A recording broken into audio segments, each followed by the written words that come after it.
concentrated PV on the large-scale basis, that might, if in fact some of the business plan and the way they have laid out their cost strategy of getting down to that $1 a watt, it could make a lot more sense. However, then all of a sudden, it also brings us to another issue where now is solar in some ways competing against wind rather than solar competing against other types of solar technology, because this is a centralized PV rather than a distributed PV. And then one of the true benefits of solar technology is really generating electricity at the site of consumption and thereby bypassing all the issues we have with our electric grid, because in our electric grid, we haven't had any investment since 1965, even after the big blackout then, and even after the blackout in 2003, and the investment in our electric grid has lagged the transmission mile growth by at least 50%. So that all of a sudden brings up a whole new issue in terms of how do we address that. But several promising companies and promising financial backers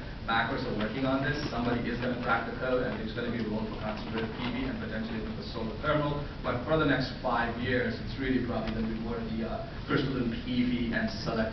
players that are probably going to get more.